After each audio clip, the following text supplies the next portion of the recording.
सोन्याचा चमचा घेऊन जन्माला आलो नसलो तरी सुद्धा सर्वसामान्यांच्या आयुष्यामध्ये सोन्यासारखे दिवस आणायला मात्र आम्ही जन्माला आलेलो आहे। मी माझ्या सर्व लाडक्या बहिणींना मनापासून शुभेच्छा देतो। महिला दिनाच्या शुभेच्छा देतो। माझ्या शुभेच्छा आजच्या एका दिवसापुरत्या नाहीत, कायमच्या आहेत। वर्षाचे 12 महिने आणि 365 दिवस हा तुमचा भाऊ तुमच्या पाठीशी खंबीरपणे उभा आहे आणि ते वचन मी द्यायला इकडे आलेलो आहे।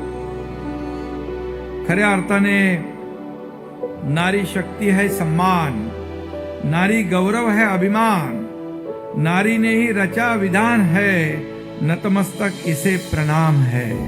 आणि म्हणून तो प्रणाम करायला मी या ठिकाणी आलो। खरं म्हणजे राज्यात महायुतीचं सरकार आलं ते ऐतिहासिक मॅन्डेट घेऊन आलेलं आहे।